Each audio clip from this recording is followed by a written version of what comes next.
In this video, I'll be taking you on a tour of an ancient city called Sogmata, which is rumoured to be home to the well of the Prophet Musa alayhi salam. But we found a lot more tucked away deep inside this village, which included ancient carvings, temples and sculptures dedicated for worship in ancient times. Join us as we explore this village and meet the local kids who take us around whilst acting as tour guides.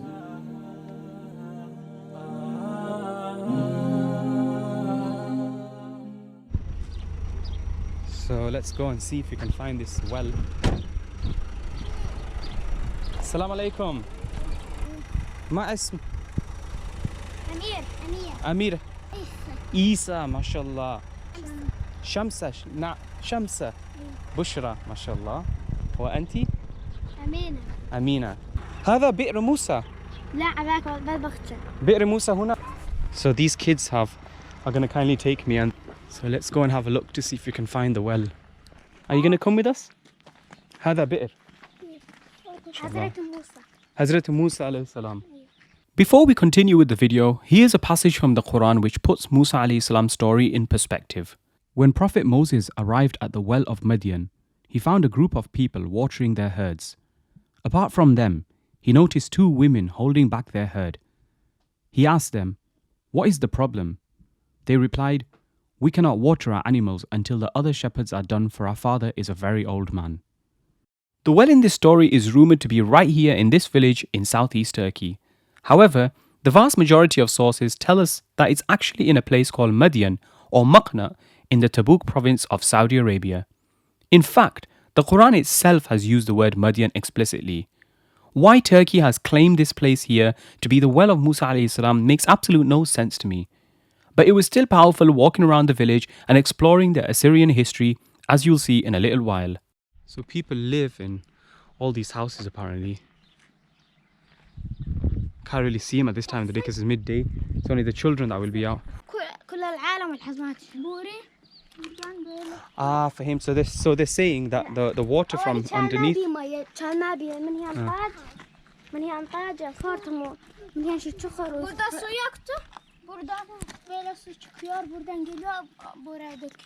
I think what they're saying that there's water still comes out from here and goes through these pipes here.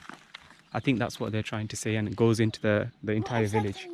Anna, min Inkaltara, Birtania.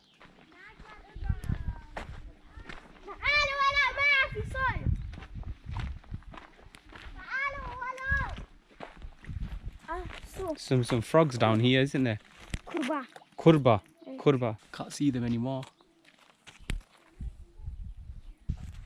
Let's go this way. It's just crazy around here. I mean, the land just goes on, and obviously the population here is definitely in the small numbers. The weather's around 30 degrees right now, but it doesn't actually feel that hot. Suryani. Shamsiya. As Sogmata was a sacred site of Sabians historically, sun and moon worshipping was at the heart of their life. This impressive rock-cut chamber dates back to the 2nd century AD and has within it numerous carvings of people, seemingly an entire family. Much of the inscription could have been Syriac or some ancient language used thousands of years ago. I was told by a visitor that some of the inscriptions mentioned an individual referred to as the ruler of the Arabs. Whilst that may be the case for many, some scholars even believe that these chambers were more temples and places of worship for sun and moon worshippers. This strangely makes more sense, as it's quite well known that the Sabians depicted their gods in human form by carving them into rocks. But who knows, this chamber could have easily been a tomb as well, as it resembles the ancient tombs in Egypt very well. So these are obviously clearly all ruins from a different period, from a different time. And as you can see, the bricks are just falling off from these structures. Not something you see every day. So the kids here, they speak Arabic, but they have a different dialect, or they speak it differently, I think. Maybe they were originally from Syria or something, I'm not sure.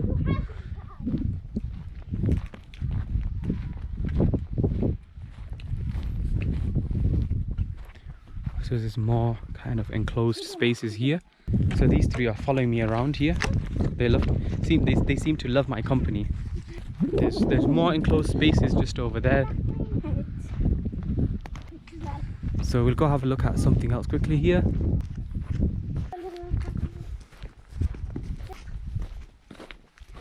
Wow, look at this. Look at this piece of rock just hanging. It's amazing how this place is just standing here like this. Tibin koyular, koyun yiyorlar. Look at all these carvings. It's just all these carvings. Alma? Yeah, Alma.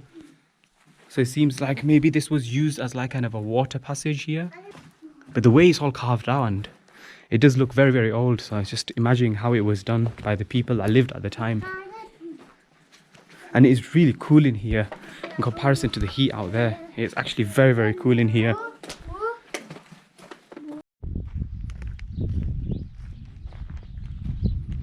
There are, of course, other tourists here, but like us, they get sort of taken by the kids.